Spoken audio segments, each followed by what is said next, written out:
The HOA had been a thorn in my side for months, but their latest stunt took things to a whole new level. I just finished installing a brand new windmill on my ranch. An old-school design with modern upgrades that pumped water, generated power, and looked damn good against the skyline. It was efficient, eco-friendly, and most importantly, mine. But of course, HOA Karen couldn't stand it.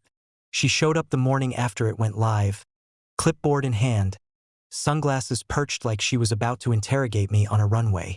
"This is a violation of HOA aesthetics," she barked. "Windmills are unsightly, noisy, and strictly prohibited. You'll need to remove it immediately or face daily fines." I set down my coffee mug and just grinned. "Karen, this is a ranch, not your cookie-cutter subdivision. Your HOA rules stop at my fence line." But Karen never backed down. That afternoon, I got a letter in the mail from the HOA board declaring my windmill illegal and giving me 7 days to dismantle it. They even threatened to take me to court. Big mistake. Instead of tearing it down, I went to work. While they wasted energy drafting complaint letters, I designed something far more ambitious. A solar tower. Not some dinky rooftop panels. This was a gleaming, 60-foot tower lined with panels that rotated with the sun, cranking out enough electricity to power half the county. Over the next month, construction crews came and went. Karen showed up daily to scream about violations, threatening lawsuits, calling the sheriff, even waving HOA bylaws in the air like holy scripture. The deputies knew better by now. Every time she called, they told her the same thing: "It's his land, ma'am, not yours." By the time the tower was complete, it wasn't just functional, it was glorious. Shimmering in the sun, it stood like a modern monument to self-reliance. And the best part? From her street, every single window now reflected nothing but my solar panels. Her entire neighborhood was bathed in glare from dawn till dusk.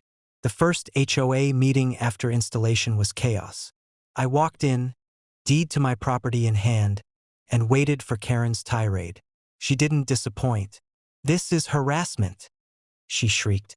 "You built that tower to blind us. It's an eyesore, a hazard." I cut her off. "Actually, it's a registered green energy project with county approval. Every watt I generate gets sold back to the grid. And by the way," I pulled out a thick packet of documents, "I'm now the largest supplier of renewable energy in this district, which means I qualify for federal protection against HOA interference." The silence was deafening. Karen's face went pale. "And since your neighborhood happens to sit directly in the tower's reflection zone," I added, "you'll either need to live with it or pay me for shading solutions." Within weeks, homeowners were at each other's throats. Some blamed Karen for provoking me. Others begged me to negotiate. A few actually started buying blackout curtains in bulk. Meanwhile, I was raking in money from the power company, enjoying reduced bills, and laughing every time I looked out at Karen's house shimmering like a disco ball under my solar tower's glare. Karen tried one last desperate move, suing me for emotional distress. The judge barely let her finish before tossing the case out. He even scolded her for abusing the court system. By the end of the year, half the HOA board resigned. Homeowners rebelled, and Karen's reign of terror crumbled. As for me, my windmill still spun peacefully in the breeze.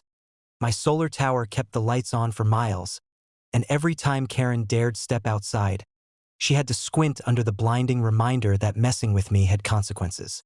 Sometimes you don't just defend yourself, you outbuild your enemies.